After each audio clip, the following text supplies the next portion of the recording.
पहले ज्वाइन होगी तो राजस्थान। हाँ ठीक है सर, मैंने डाला उसको मैसेज, पता नहीं।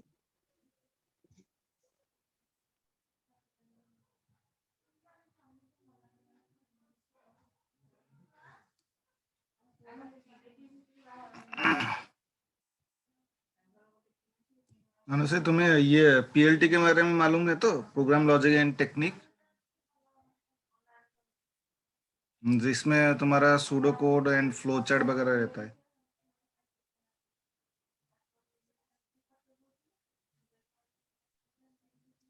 अनुश्री,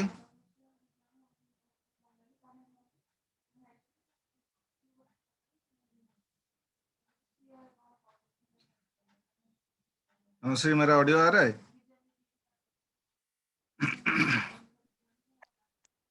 हाँ सर, आपको मेरी बात आ रही है क्या? हेलो। नहीं नहीं, अभी आया। मैं सर। हाँ, तुम्हें जो पीएलटी के बारे में मालूम? अच्छा हाँ। Program logic and technique, flow chart, pseudo code. हाँ हाँ सर, हाँ। ठीक ठीक। हाँ सर, हाँ। क्योंकि उसका कंसेप्ट हाँ एडवांस एबा में थोड़ा है, तो तुम्हें मालूम है तो फिर खाली ओवरलैप कर देंगे हम, पूरा डिटेल नहीं जाएंगे। ठीक है। हाँ सर, फ्लो चार्ट, हाँ सर, ये आइडिया है सर। Okay okay. हाँ आ गई से पहले। सर, पर ऐसे कोई पे ऐसे पीपीटी वगैरह कुछ होगा क्या? मतलब ऐसे गो थ्रू कर लूंगी मैं फिर। ठीक है, मैं भेज दूंगा, है मेरे पास से, मैं कल भेज दूंगा। ठीक है। हाँ हाँ, okay sir, thank you sir. हाँ sir. Okay, object-oriented analysis and design using UML. In this session, you learn to identify the various software development approaches, identify the role of OOAD in HDL, right? HDLC, Software Development Lifecycle. So HDLC is a disciplined and the systematic approach that divides the software development process into various phases, such as requirement, design and coding. जैसे कि मैं previous class में भी बोला था कि कोई भी प्रोजेक्ट आता है या फिर कोई भी सॉफ्टवेयर डेवलपमेंट के लिए तुम्हारा अप्रोच आता है, उसका 3 फेजेस रहता है। एक है एनालिसिस, जो है तुम्हारा यहाँ पे रिक्वायरमेंट के बारे में बोला जाता है, एनालिसिस, देन डिजाइनिंग, देन तुम्हारा इम्प्लीमेंटेशन, जो यहाँ पे लिखा गया है कोडिंग, राइट। तो कोई भी सॉफ्टवेयर हो, प्रॉपर एनालिसिस अगर होगा, उसी हिसाब से डिजाइनिंग तुम्हारा कंप्लीट अप्रोच में होगा। डिजाइनिंग अगर कंप्लीट अप्रोच में होता है, तब जाके तुम कोडिंग इम्प्लीमेंटेशन तुम दे सकते। तो सॉफ्टवेयर डेवलपमेंट का लाइफ साइकिल में क्या होता है कि ये 3 फेजेस रहता है, और एक फेज तुम्हारा है जो हम जो WCD जो ट्रैक में हम पढ़ेंगे, वेबसाइट डेवलपमेंट में हम पढ़ेंगे, जो है टेस्टिंग। टेस्टिंग के बारे में प्रीवियस क्लास में बोला था। टेस्टिंग तुम्हारा 2 प्रकार का है, एक है तुम्हारा मैनुअली, एक है system wise. Manually individual check करके तुम उसको पास आउट करोगे। सिस्टम वाइज जो होता है, तुम सॉफ्टवेयर को यूज करके टेस्ट करोगे, फिर जाके मार्किंग होगा कि वो सॉफ्टवेयर तुम्हारा कब तुम्हारा रिन्यूअल होगा, या फिर वो सॉफ्टवेयर तुम्हारा कब तुम्हारा कंपेटेबल होगा, तब जाके वो तुम्हारा होता है।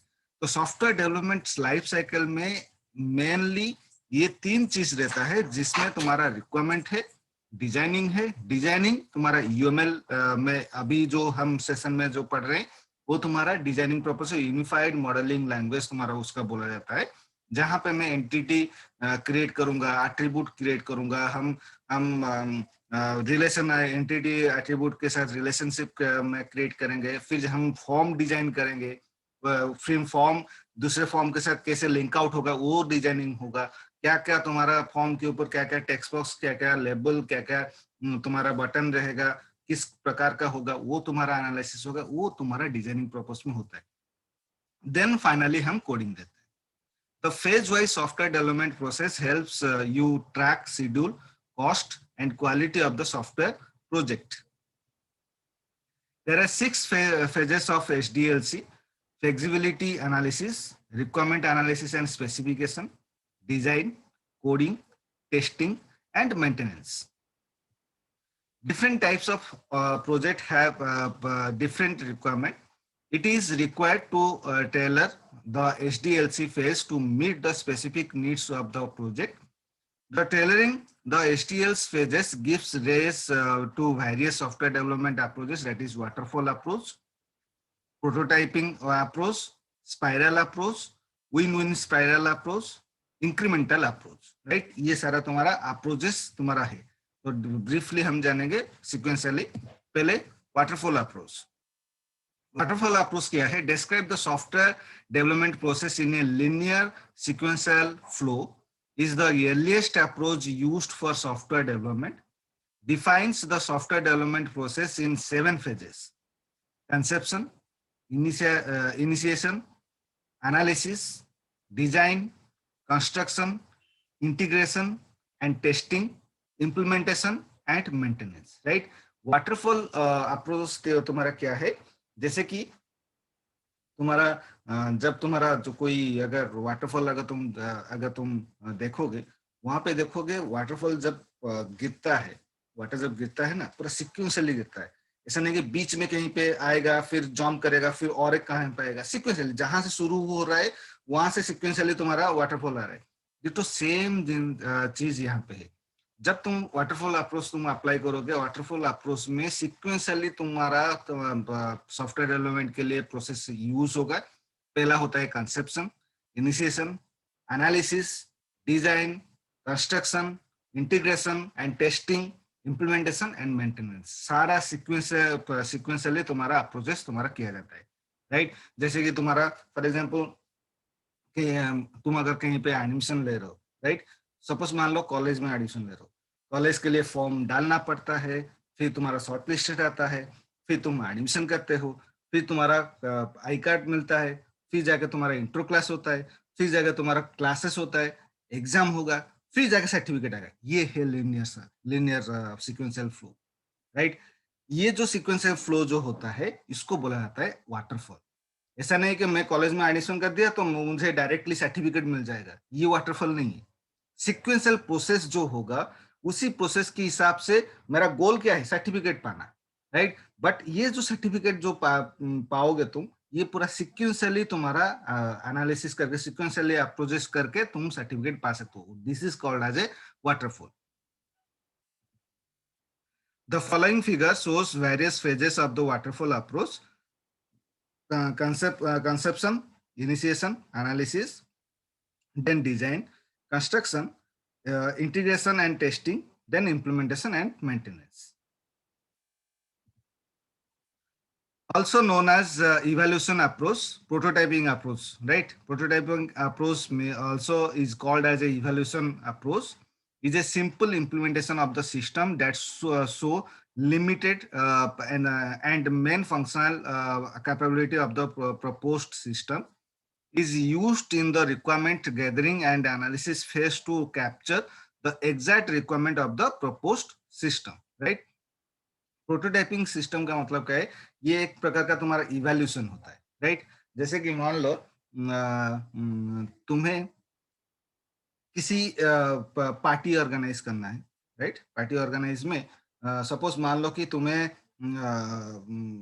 गेस्ट को तुम बुलाए हो, सपोज मान लो 100 गेस्ट बुलाए हो, तो तुम्हारा मन में अप्रोक्सीमेटली एक कैलकुलेशन हो जाता है कि मुझे कितना खाना बनाना होगा, right?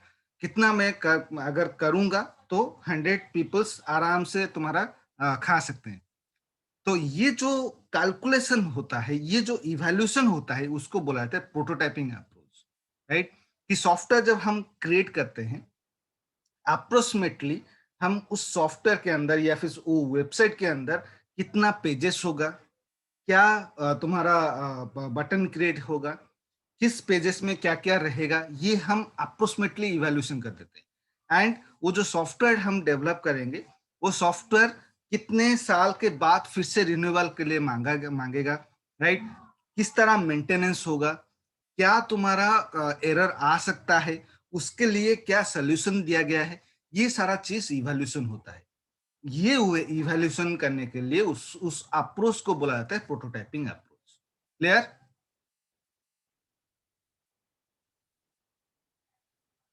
Yes, sir. Anushree, clear? Yes, sir. हाँ, sir. Yes, sir. Clear, sir. Prototyping approach, various types of prototypes, that is throwaway prototype and evolutionary prototype. Limitation of prototyping approach gives client the false impression that the few minor changes to the prototype will give them the required system, may compromise on the overall quality of the software in the rush to develop the prototype, right? Limitation तुम्हारा prototype का क्या होता है? Prototype का मतलब क्या है कि जैसे कि मैं बोला, इवैल्यूएशन ही तुम्हारा एक अप्रोच जो होता है, एक एक कैलकुलेशन तुम कर देते हो कि इस जो जो चीज मैं डेवलप कर रहा हूँ, इसका इतना टाइम के अंदर इवैल्यूएशन होगा, इतना टाइम के अंदर तुम्हारा वो कैलकुलेशन होता है, इतना टाइम के अंदर वो आउटपुट जनरेट करेगा, इतना समय तक वो सॉफ्टवेयर काम कर सकता है। ये जो कैलकुलेशन है, बीच में अगर कहीं पे कोई क्लाइंट अगर तुम्हारा एरर थ्रो कर रहा है या फिर एरर के लिए क्वेरी तुम्हें कर रहा है, उसके रिलेटेड भी तुम्हें इवैल्यूएशन करना होगा, किस प्रकार का सोल्यूशन तुम्हारा आ सकता है।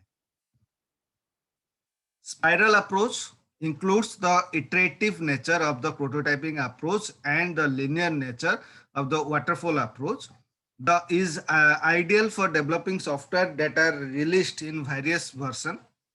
The 6 phases of spiral approach are customer communication, planning, risk analysis, engineering, construction and release, customer evaluation, right?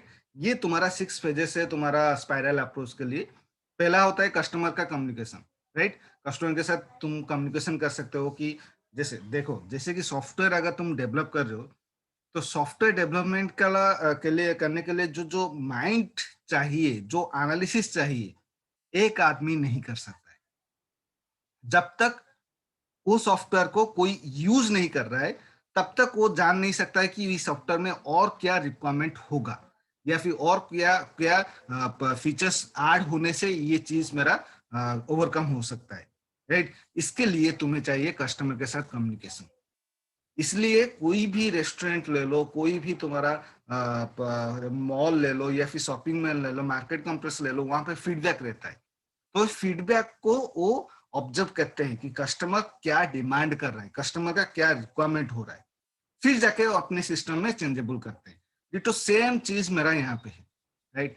Software development में अगर मैं कस्टमर के साथ कम्युनिकेशन नहीं करूंगा, तो मेरा सॉफ्टवेयर जो डेवलप हो रहा है, खाली जे सब सब कस्टमर को सब क्लाइंट को पूरा तुम्हारा डेवलपमेंट तुम्हारा पसंद आएगा, ये मैंने नहीं की, राइट? तो हर चीज का मुझे एनालिसिस प्रॉपर्ली करना है।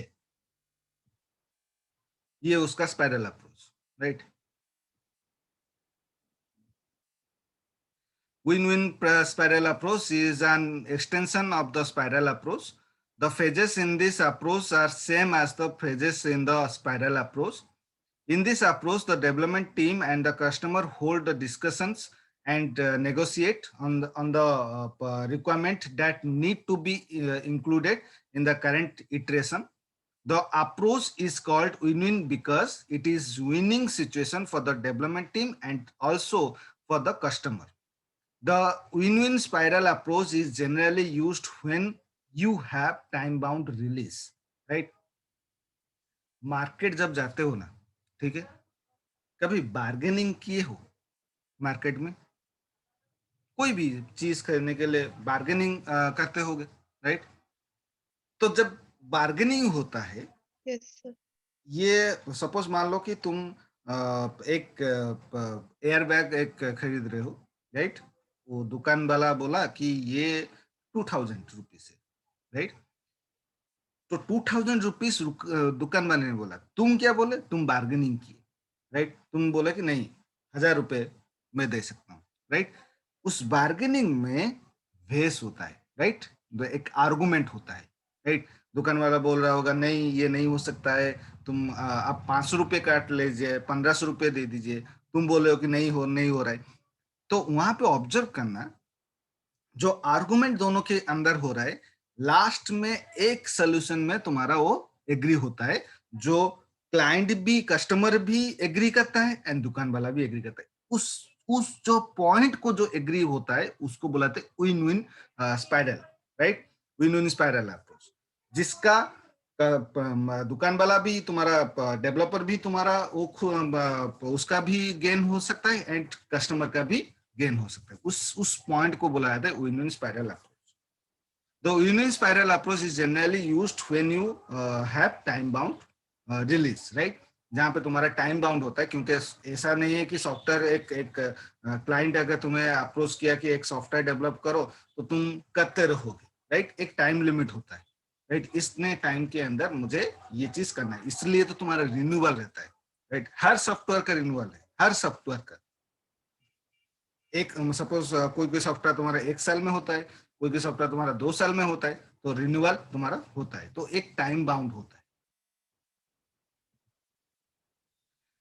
Incremental approach, in an incremental approach, software requirements are broken down into various functional unit. Each functional unit it is implemented in an incremented and the final product is achieved after all the functional unit are implemented in the development process. Each incremented in the incremental approach included 3 phases, that is design, implementation and analysis. 3 phases होता है, design, implementation, analysis. The following figure shows the incremental approach with various phases, that is design, implementation, analysis. Incremental 1 पे, फिर incremental 2 में same चीज, up to incremental nth तक भी same चीज, design, implementation, analysis. ये बोलो तो, which of the following approach includes the iterative nature of the prototyping approach and the linear nature of the waterfall approach? So evolutionary. Very. नहीं sir, incremental. Spiral approach, spiral approach में तुम्हारा दोनों sir चीज। कैसे समझे question? क्या क्या क्या? सर क्वेश्चन समझा दीजिए। सर क्वेश्चन समझा दीजिए एक बार। Which of the following approach includes the iterative nature? Iterative मतलब repeated nature of the prototyping approach, prototype evolutionary repeated. उसका तुम्हारा repeated nature and the linear nature of the waterfall, right? तुम्हारा spiral क्या होता है ऐसे, राइट, तुम्हारा वो एंडेबल नहीं, स्पाइरल तुम्हारा रिपीटेड, ऑलवेज रिपीटेड मैनर में तुम्हारा होता है, राइट, तो इसलिए वो स्पाइरल अप्रोच है। और सिक्वेंशियली वाटरफॉल क्या है, लिनियर मतलब सिक्वेंशियली अप्रोच। तो स्पाइरल क्या होता है कि जब वो इटरेशन करता है, जो जब वो रिपीटेटिव नेचर में आता है, तब वो सीरियली ही एग्जीक्यूशन करता है, सीरियली ही एनालिसिस करता है, इसलिए स्पाइरल अप्रोच। समझ आए?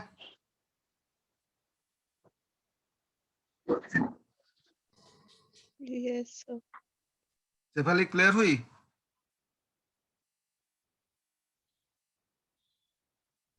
Yes sir.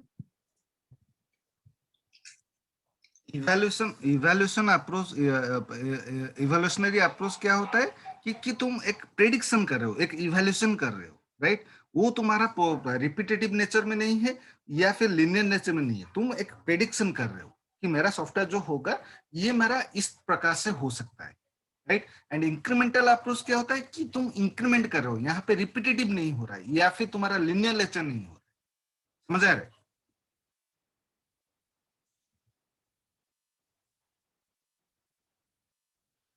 In the design phase, there are yes sir. two approaches to software development, that is function oriented approach and object oriented approach. Sir आपने screen change किया है क्या? कौन सा स्लाइड चेंज नहीं हुआ है स्लाइड्स? सर, अभी भी क्वेश्चन वाला स्लाइड ही दिख रहा है मेरे को। अच्छा, ये शेफाली तुम्हें दिख रहा है?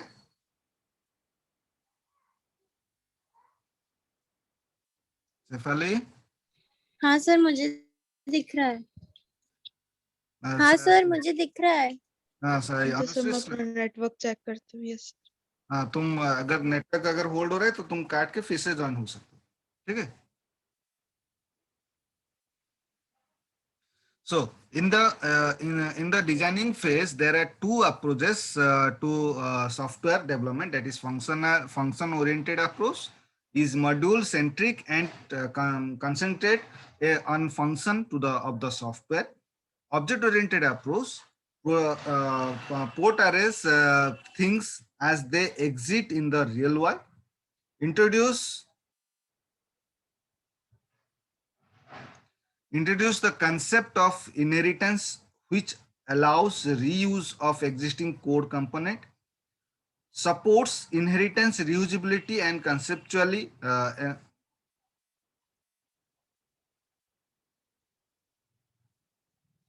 and encapsulation of data, abstraction, and polymorphism. Right?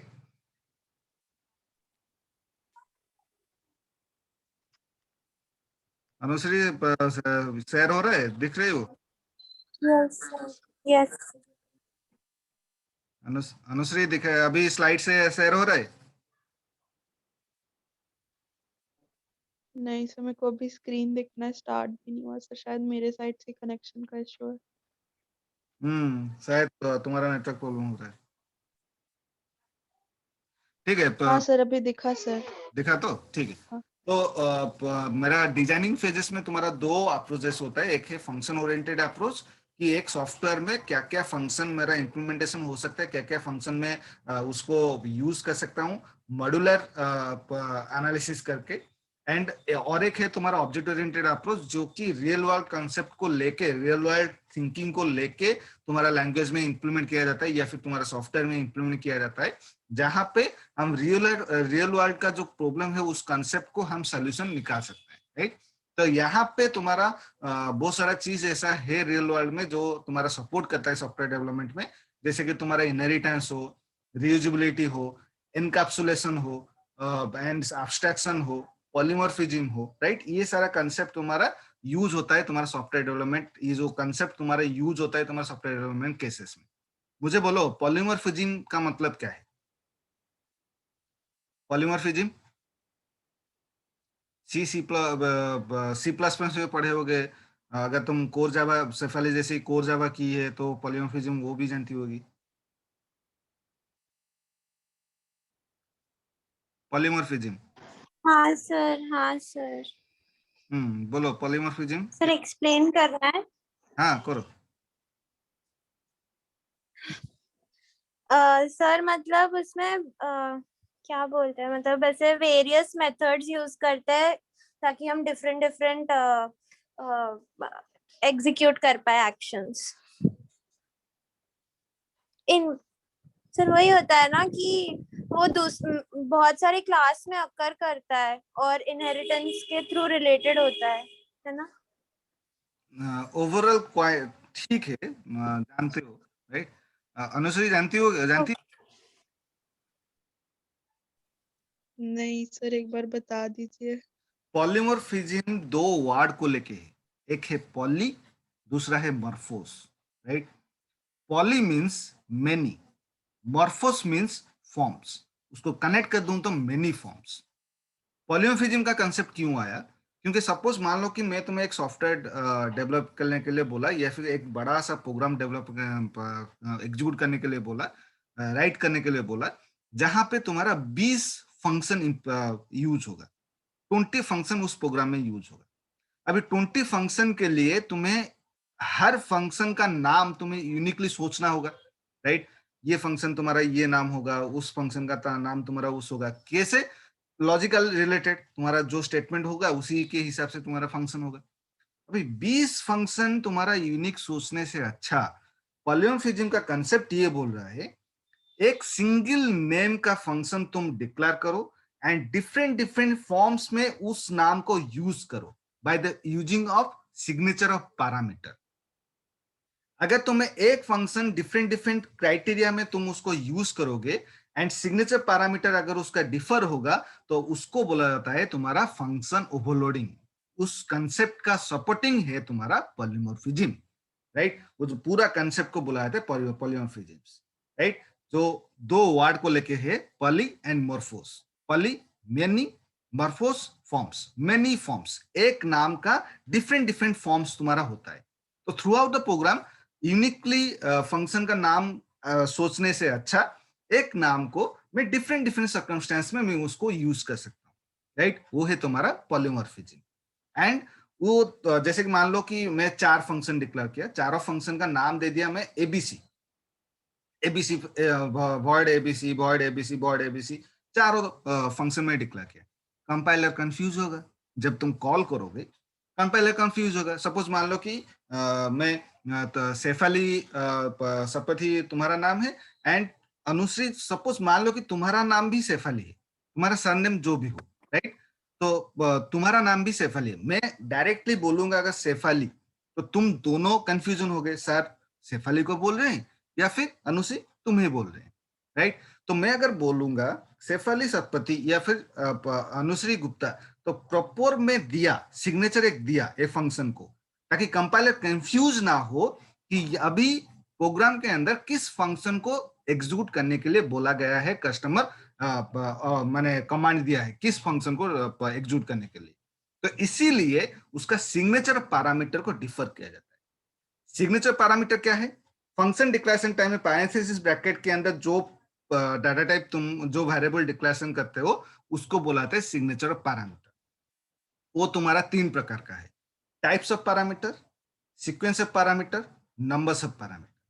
अगर मैं सिग्नेचर पैरामीटर में दे दिया तो कंपाइलर और कंफ्यूज नहीं होगा जिस प्रकार से तुम्हारा एग्जीक्यूशन हो रहा है। फॉर एग्जांपल मैं एक डेमो दिखा रहा हूं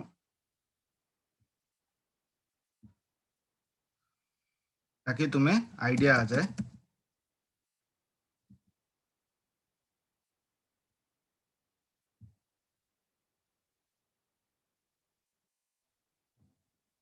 सपोज मान लो कि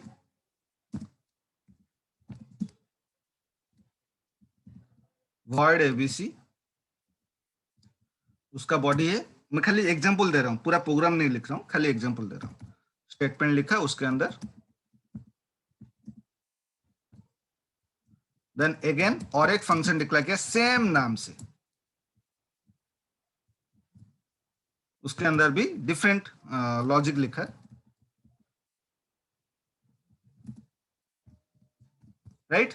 अभी मेन मेथड के अंदर जब मैं मेन मेथड क्रिएट कर रहा हूं, मेन मेथड के अंदर जब मैं क्लास का ऑब्जेक्ट क्रिएट करूंगा, सपोज ऑब्जेक्ट का नाम होगा b1, b1 dot ABC function को अगर मैं कॉल किया तो मुझे अभी यहाँ पे एरर थ्रो करेगा। क्यों?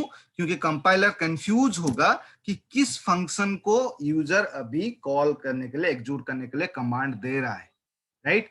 क्योंकि इसका इस फंक्शन का नाम भी तुम्हारा एबीसी है, ये फंक्शन का नाम भी, और ये फंक्शन का नाम भी मेरा एबीसी। तो उसको डिफ्रेंशिएट करने के लिए मुझे सिग्नेचर पैरामीटर चाहिए। फॉर एग्जांपल जैसे कि मान लो कि मैं यहाँ पे int num दिया, राइट, एंड इसमें क्या ch दिया, राइट। तो अभी मैं यहाँ पे b1 डॉट एबीसी जो दिया है उसके पैरामीटर के अंदर अगर मैं 25 पास करूंगा, then again b1 dot ABC उसके पैरामीटर के अंदर मैं पास किया कैरेक्टर पास किया, तो अभी कंपाइलर और कंफ्यूजन नहीं होगा, राइट, क्योंकि उसका सिग्नेचर पैरामीटर मैं उसको दे दिया। तो जब भी ये फंक्शन को एग्जीक्यूट करने के लिए आएगा, इसके पैरामीटर के अंदर क्या है? Integer value.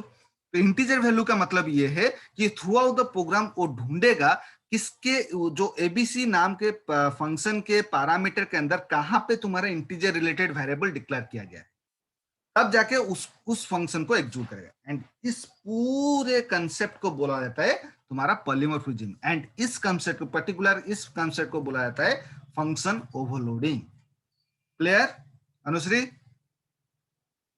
यस सर समझा सर। हाँ शेफाली समझ में आया अभी? Yes sir.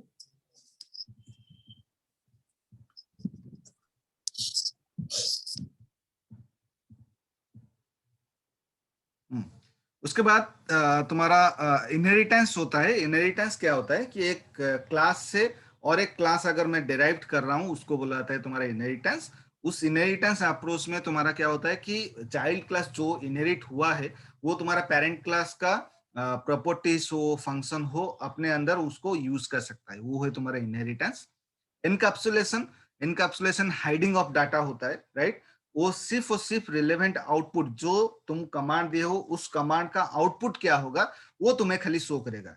वो कमांड कैसे एग्जीक्यूशन हुआ वो इंफॉर्मेशन तुम्हें वो हाइड करके रख देगा, राइट। वो तुम्हारा होता है तुम्हारा encapsulation. And abstraction relevant information ही तुम्हें पास करेगा, right.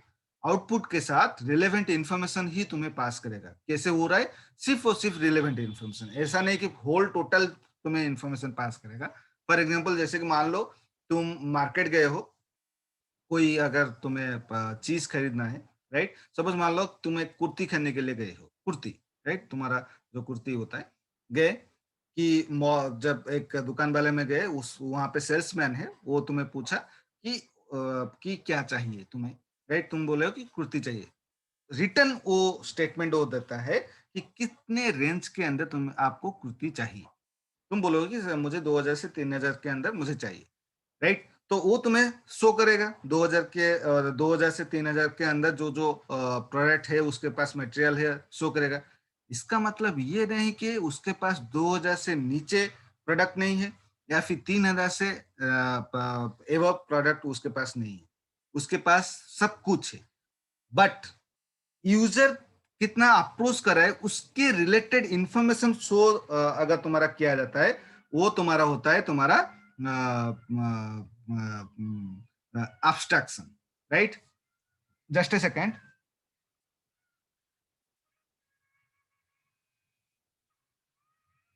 Just a second. Nitu, Nitu.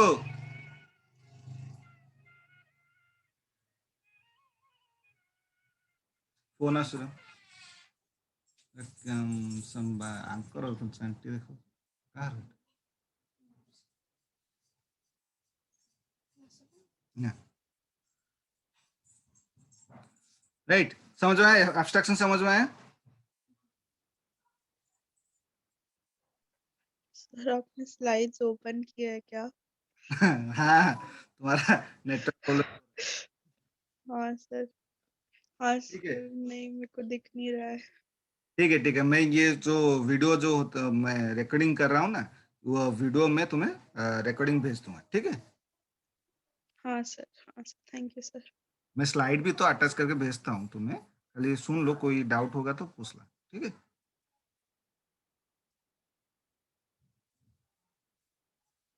A class is an abstract data type that contains a set of attributes and function.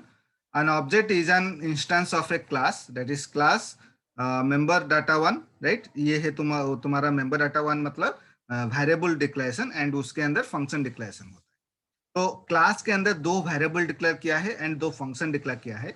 इस क्लास से तुम्हारा ऑब्जेक्ट एक डेराइव किया है जहां पे तुम्हारा उसका डाटा मेंबर तुम्हारा वो एक्सेस कर सकता है एंड दूसरा ऑब्जेक्ट भी तुम्हारा उसी डाटा मेंबर को एक्सेस कर सकता है। Inheritance refers to sharing of attributes and behaviors among classes based upon hierarchical relationship. That is, automobile class wheels, engine, horn. Then car class में model, wheels, engine, horn. Right? तो ये तुम्हारा automobile class में तुम्हारा तीन property है, wheels, engine, horn. उस class से और एक क्लास तुम्हारा इनहेरिट हो रहा है। तो जो इनहेरिटेंस जो हुआ है वो क्लास तुम्हारा पेरेंट क्लास का तीन प्रॉपर्टी तो यूज करे ही करेगा, प्लस एक्स्ट्रा प्रॉपर्टी वो अपने आप अपने क्लास के अंदर वो यूज कर सकता है। वो तुम्हारा कार क्लास में तुम्हारा एक्स्ट्रा ऐड हुआ है, देखो मॉडल, मॉडल तुम्हारा डेराइव्ड क्लास में तुम एक्स्ट्रा चीज कर सकते हो, राइट। जैसे कि एक घर हो, तुम्हारे पापा ने एक घर बनाया है, राइट। जब तुम कैपेबल हो गए हो जॉब करने के बाद तुम एक डिसाइड किए कि इस जो पुराना घर है उसको मॉडिफाई करके थोड़ा डेकोरेटेड तुम्हें बनाना होगा। मतलब क्या है कि पेरेंट क्लास का जो प्रॉपर्टी है तुम उसको यूज कर सकते हो, प्लस एक्स्ट्रा अपना रिक्वायरमेंट के हिसाब से अपना जो फंक्शनलिटी है वो तुम उस क्लास के अंदर इंप्लीमेंटेशन कर सकते हो। Clear? Yes, sir. Yes sir. Abstraction focus on essential inherits accept of an entity, ignoring its implementation details, that is polygon, compute area, right? एक फंक्शन डिक्लेयर किया गया तुम्हारा compute area, देन उससे तुम्हारा रेक्टेंगल तुम्हारा डेराइव हुआ है, वो भी वही फंक्शन तुम्हारा यूज कर रहा है इनहेरिट होके, एंड तुम्हारा सर्कल भी वही सेम फंक्शनैलिटी तुम्हारा यूज कर रहा है. Encapsulation means preventing class to non-essential details. Polymorphism is the concept of using operators or function in different ways depending on what they are operating on. Using operator in different ways depending on what they are operating on is called operator overloading. Then using function in different ways called function overloading. Consider an example of OO concept. That counter site market has no formal system to store its employee information.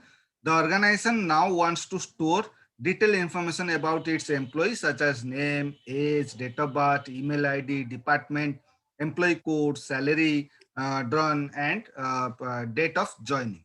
Right? And this is class, right? देखो एक ward document है.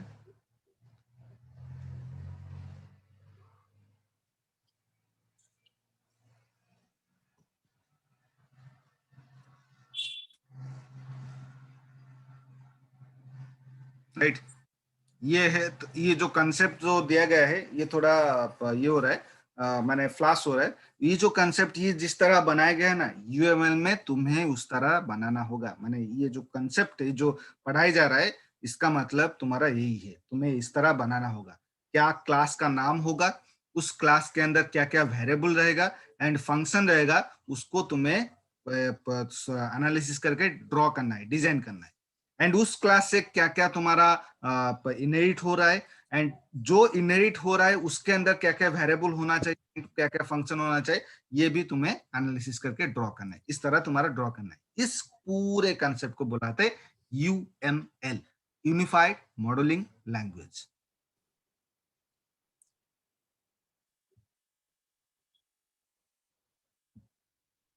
Sorry.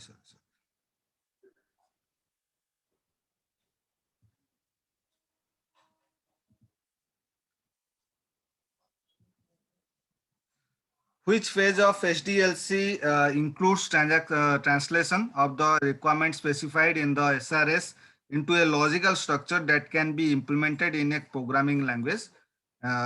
Flexibility, design, coding, and maintenance. Bolo the which phase of HDLC includes translation of the requirements specified in the SRS into a logical structure that can be implemented in a programming language? Flexibility है, या फिर design है, या फिर coding है, या फिर maintenance है?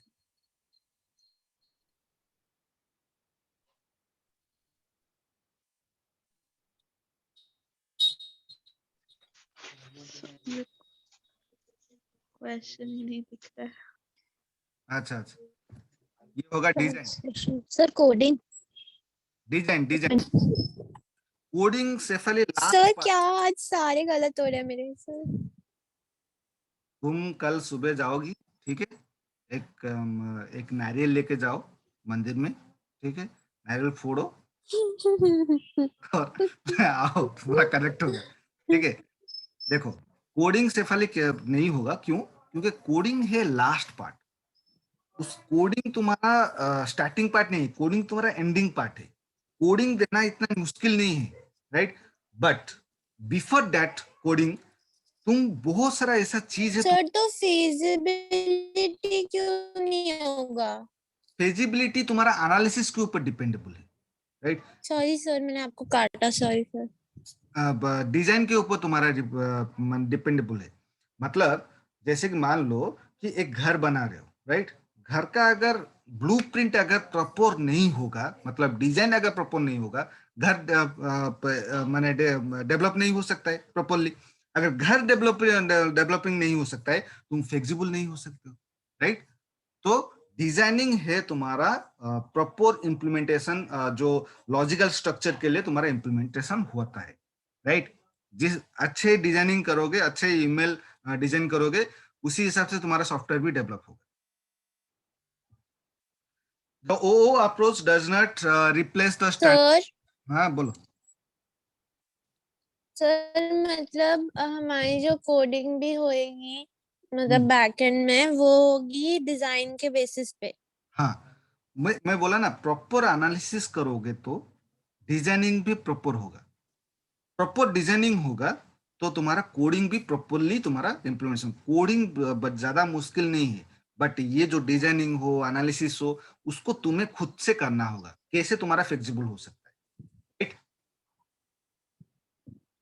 यस सर ठीक है. Thank you. The OO approach does not replace the standard approaches such as data flow diagrams or entity relationship diagram, that is ER diagram उसको बोला जाता है. It is only an additional to the existing toolkit. OOAD used the OO approach to solve the real world problems. It used OO approach to analyze the system requirement and break a large and complex system into smaller and simpler components. OOAD is an analysis of requirement and design a software system to in terms of the object classes, encapsulation, inheritance, polymorphism, abstraction, and dynamic binding. OOAD is a methodology that can be applied to linear, iterative, or incremental approach.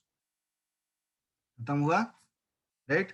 तो कल हम इसका sequentially next class करेंगे, right? मैं ये slide और video में भेज दे रहा हूँ.